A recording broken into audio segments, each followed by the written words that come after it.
So welcome back to another lecture. तो आज हम लास्ट वाला लेक्चर पढ़ेंगे किसका, microbes in the human welfare, जिसका नाम है आज के टॉपिक का नाम है microbes as biofertilisers.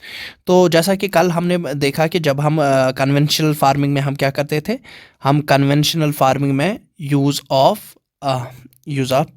Chemical fertilisers कर रहे थे। तो कन्वेंशनल फार्मिंग जो थी, in the conventional farming we were using chemical fertilisers. तो जो कन्वेंशनल फार्मिंग थी हमने उसमें यूज़ क्या किए थे, हम उसमें लार्ज अमाउंट में क्या यूज़ करते थे, कन्वेंशनल फार्मिंग में हम लार्ज अमाउंट में यूज़ करते थे केमिकल फर्टिलाइजर्स। बट इन केमिकल फर्टिलाइजर्स का क्या था, इनका एक डिसएडवांटेज क्या था। जो केमिकल फर्टिलाइजर्स थे, केमिकल फर्टिलाइजर्स अल्टीमेटली ये करवा देते थे क्या, ये एनवायरमेंटल पोल्यूशन करवा देते। तो ये इनका सबसे गंदा वाला मतलब डिसएडवांटेज है। तो दे काज द एनवायरमेंटल पोल्यूशन, क्योंकि ये नॉन बायोडिग्रेडेबल होते हैं तो ये एनवायरमेंटल पोल्यूशन करते हैं। और ये एनवायरमेंटल पोल्यूशन जो होती है ये डिफरेंट तरीके से होती है, चाहे वो सॉइल की पोल्यूशन हो या ये वाटर की पोल्यूशन भी ये इनसे हो जाती है। तो बेसिकली हम कहते हैं कि एनवायरमेंटल पोल्यूशन इससे हो जाती है। तो अब सारे एग्रीकल्चरलिस्ट्स को या फार्मर्स को ये रियलाइज़ हो गया है कि जो केमिकल फर्टिलाइजर्स है इससे बहुत ज़्यादा नुकसान हो जाते हैं। तो अब स्विच किया गया, जो कन्वेंशनल फार्मिंग है वो स्विच किसकी तरफ हो रही है, अब वो स्विच हो रही है into the towards the organic farming. तो कन्वेंशनल फार्मिंग से स्विच हो रहा है सारे एग्रीकल्चरलिस्ट्स, वो कन्वेंशनल फार्मिंग को छोड़ के किस में मतलब ज़्यादा अब रियल वो फोकस्ड है ऑर्गेनिक फार्मिंग पर। तो ऑर्गेनिक फार्मिंग जो होती है, ऑर्गेनिक फार्मिंग में हम क्या करते हैं, ऑर्गेनिक फार्मिंग में हम यूज़ करते हैं बायो फर्टिलाइजर्स का। तो यूज़ ऑफ बायो फर्टिलाइजर्स, तो हमने कल ही पढ़ा था कि ऑर्गेनिक फार्मिंग में या जो ऑर्गेनिक फार्मर्स होते हैं वो यूज़ ओनली मैनवर्स करते हैं, नेचुरल प्रोडक्ट्स वो यूज़ करते हैं। तो इसी तरीके से जो ऑर्गेनिक फार्मर्स होते हैं इसमें यूज़ ऑफ बायो फर्टिलाइजर्स होते हैं। तो अब ये बायो फर्टिलाइजर क्या होता है, what is the bio fertiliser. ये बायो फर्टिलाइजर क्या होता है, ये सिंपली होते हैं, दीज आर द ऑर्गेनिजम्स। ये क्या होते हैं, bio fertilisers, these are simply the organisms. और ये ऑर्गेनिजम्स जो होते हैं ये सिंपली में ये ऑर्गेनिजम्स, जैसे कि हमारे पास बैक्टीरिया है, बहुत सारे ऑर्गेनिज्म हैं, तो ये ऑर्गेनिज्म जो एक्ट करते हैं एज बायो फर्टिलाइजर्स। तो इनका काम क्या होता है, ये इंक्रीज कर देते हैं, दे हेल्प इन मेंटेनिंग, ये इंक्रीज या ये मेंटेन क्या कर देते हैं, they help in maintaining the nutritive value of soil. तो मेंटेन किसको करते हैं, ये मेंटेनेंस न्यूट्रिटिव वैल्यू, किनका, न्यूट्रिएंट वैल्यू या न्यूट्रिएंट वैल्यू किसका ये मेंटेन करते हैं, न्यूट्रिएंट वैल्यू ऑफ सॉइल। तो न्यूट्रिटिव वैल्यू या न्यूट्रिएंट वैल्यू ऑफ सॉइल क्या कर रही है, मेंटेन कर रहे हैं, ठीक है। तो maintain the nutrient value of soil, यही बायो फर्टिलाइजर। अब ये जो बायो फर्टिलाइजर्स होते हैं, अगर हम बायो फर्टिलाइजर्स के एग्जांपल यहाँ पर देंगे तो बायो फर्टिलाइजर्स में बहुत सारे एग्जांपल्स आएंगे हमारे।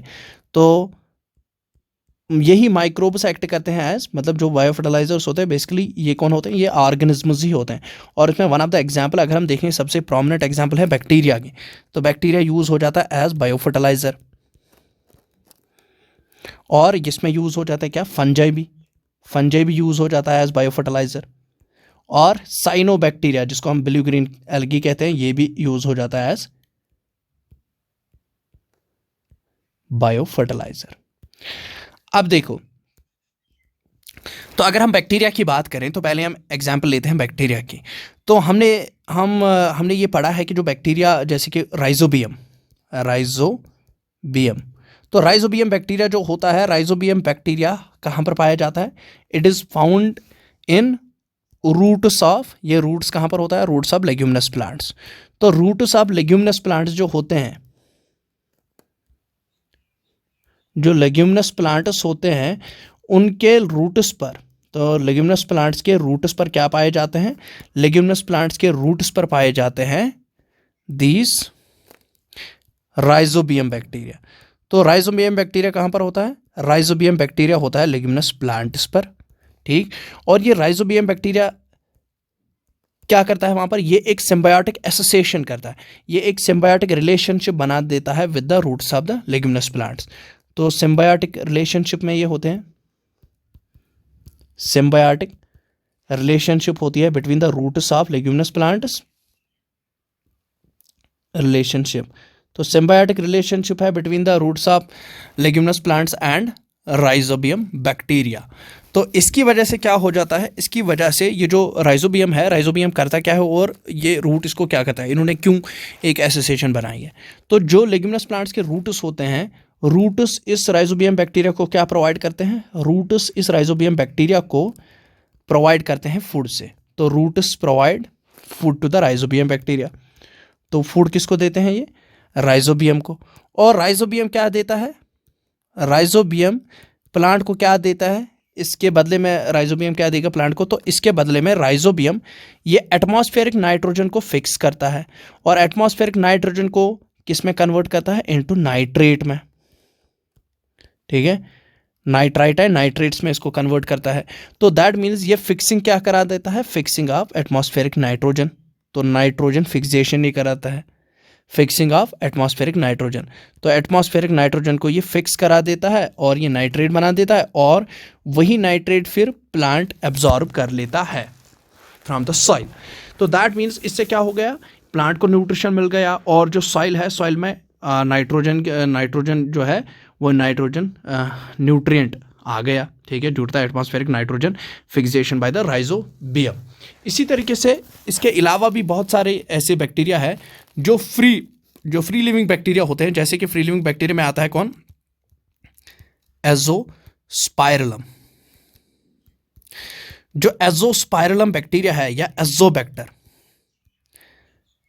एजोटोबैक्टर, तो एजोटोबैक्टर और एजोस्पाइरलम, ये जो बैक्टीरिया है ये क्या है, ये है फ्री लिविंग बैक्टीरिया। ये प्रेजेंट होते हैं सॉइल में, बट ये फ्री लिविंग होते हैं, ये किसी के साथ सिम्बायोटिक एसोसिएशन में नहीं होते हैं। दे आर फ्री लिविंग, किस में होते हैं, they are present in the soil.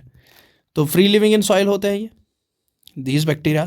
और ये भी किस में मदद करते हैं, ये भी मदद करते हैं नाइट्रोजन को फिक्स करने में, nitrogen content of the soil को ये इंक्रीज कर देते हैं।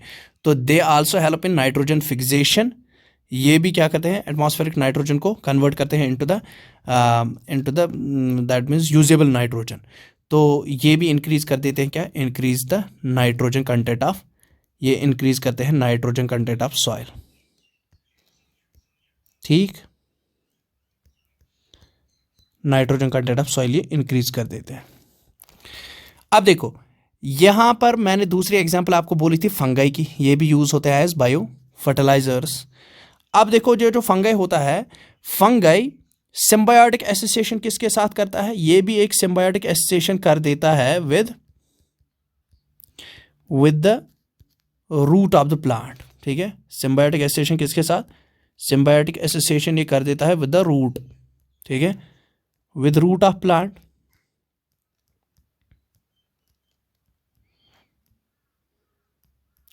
तो फंगाई एक प्लांट के रूट पर मतलब सिम्बायोटिक एसोसिएशन में रहता है और उस सिम्बायोटिक एसोसिएशन को जो ये रूट के साथ करता है ये फंगाई, तो उस एसोसिएशन को हम क्या कहते हैं, माइक्रोराइजा। माइक्रोराइजा, तो माइक्रोराइजा क्या है, ये एक सिम्बायोटिक एसोसिएशन है राइजोबियम ये फंजाई और root of the plant, fungi और रूट ऑफ द प्लांट के दरमियान एक सिम्बायोटिक एसोसिएशन है, उसको हम माइक्रोराइजा कहते हैं। इतनी बात। तो बहुत सारे मेंबर्स जो जीनस किसके हैं, जो जीनस ग्लोमस के हैं, जो ग्लोमस है, जो जीनस ग्लोमस है, जो जीनस ग्लोमस है, तो जीनस ग्लोमस में बहुत सारे क्या है, बहुत सारे ये मेंबर्स है और वो मेंबर्स क्या करते हैं, वो मेंबर्स फॉर्म करते हैं किसको, माइक्रोराइजा को। ठीक है, ये किसको फॉर्म करते हैं, दे फॉर्म द माइक्रो,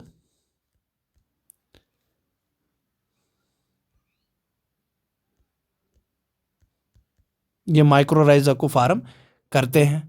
और ये जो फंगल सिम्बायोटिक एसोसिएशन होती है, मतलब ये फंगस और जो प्लांट के दरमियान ये एसोसिएशन होती है, तो इसमें फंगस क्या करता है, इसमें फंगस बेसिकली ये जो फंगाई होता है, फंगाई क्या करता है, ये इनऑर्गेनिक न्यूट्रिएंट्स को एब्जॉर्ब करता है। तो फंगस क्या करता है, इनऑर्गेनिक न्यूट्रिएंट्स को, इस एसोसिएशन में इनऑर्गेनिक न्यूट्रिएंट्स जो होते हैं जैसे कि फास्फोरस है, ये इनऑर्गेनिक न्यूट्रिएंट्स जो होते हैं ये बेसिकली एब्जॉर्ब कर देता है क्या, इनऑर्गेनिक न्यूट्रिएंट्स जैसे कि कैल्शियम और फॉस्फेट, और ये प्रोवाइड किसको करता है, ये प्लांट को दीज इनऑर्गेनिक न्यूट्रिएंट्स देता है जैसे कि कैल्शियम और फॉस्फेट, ठीक है। और इसके एक्सचेंज में जो प्लांट होता है, प्लांट सप्लाई करता है किसको, फंगई को विद द ऑर्गेनिक न्यूट्रिएंट्स। तो इनऑर्गेनिक न्यूट्रिएंट्स फंगई क्या देती है, इनऑर्गेनिक न्यूट्रिएंट जैसे कि कैल्शियम है, फॉस्फेट है, कैल्शियम या फॉस्फेट, ये इनऑर्गेनिक न्यूट्रिएंट्स ये फंजाई किसको देती है, प्लांट को, क्योंकि इनके दरमियान सिम्बायोटिक एसोसिएशन है, तो ये देती है प्लांट को। और प्लांट को इसको क्या, प्लांट इसको क्या देता है, इसके बदले में प्लांट इसको क्या देता है, ऑर्गेनिक न्यूट्रिएंट्स। तो प्लांट प्रोवाइड करता है इसको ऑर्गेनिक न्यूट्रिएंट्स, ठीक है। तो प्लांट इसको प्रोवाइड करता है ऑर्गेनिक न्यूट्रिएंट्स। तो ये चीज़ रहती है कि ये सिम्बायोटिक एसोसिएशन हो जाती है between the fungi and this root of the plant, तो इसको हम माइक्रोराइजा कहते हैं। और इसके अलावा एक और चीज़ हो जाती है कि इससे क्या हो जाता है, ये जो प्लांट्स होते हैं जो ये एसोसिएशंस बनाते हैं विद दीज फंजाइज के साथ, तो ये प्लांट्स रेजिस्ट हो जाते हैं with the road boron disease. तो दीज एसोसिएशंस, ये को माइक्रोराइजे जो है, जो माइक्रोराइजल एसोसिएशन है, जो माइक्रोराइजा है, ये प्रिवेंट करती है, this association makes the diseases resistant to root borne disease. तो रेजिस्टेंस इंक्रीज हो जाती है प्लांट्स की against root borne disease.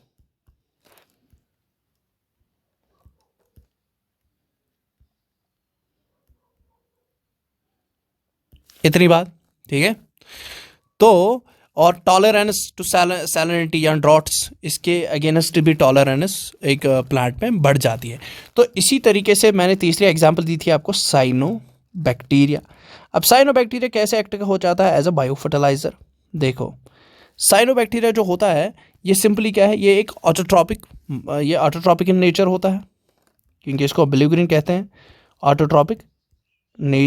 Autotrophic in nutrition होता है ये।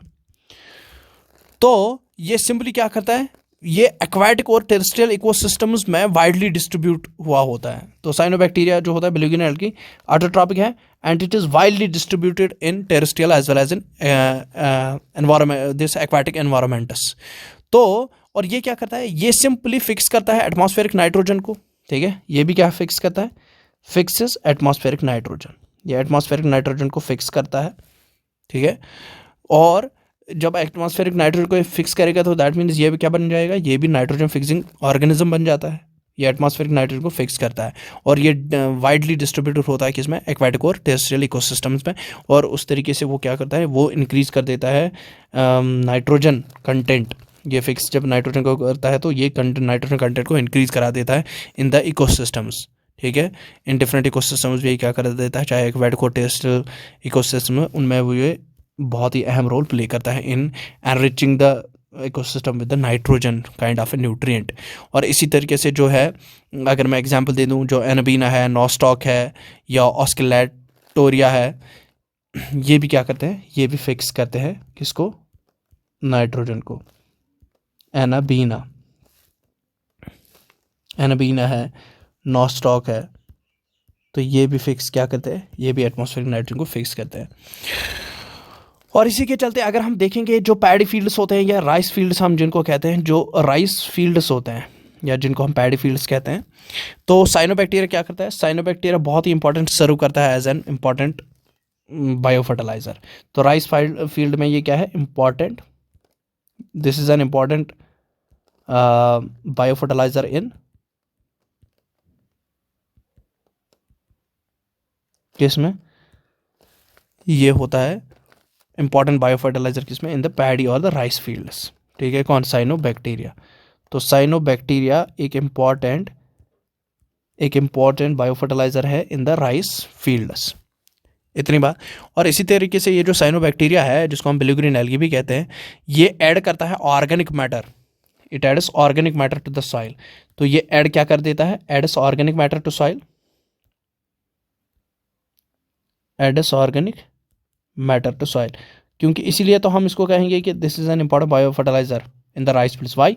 Because it adds the organic material to soil. ठीक है, ये ऐड करता है ऑर्गेनिक मटेरियल टू सॉइल, जिससे सॉइल की फर्टिलिटी इंक्रीज होती है और पैडी जो होता है वो अच्छे से ग्रो हो जाता है. ठीक है, तो हमारी कंट्री में भी बहुत सारे बायो फर्टिलाइजर्स यूज़ किए जाते हैं और मार्केट्स में अवेलेबल भी है.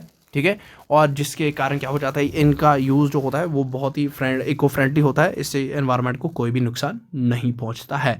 तो this was all about the microbes in the human welfare. तो 4-5 लेक्चर्स में ये कंप्लीट आज हो गया ये.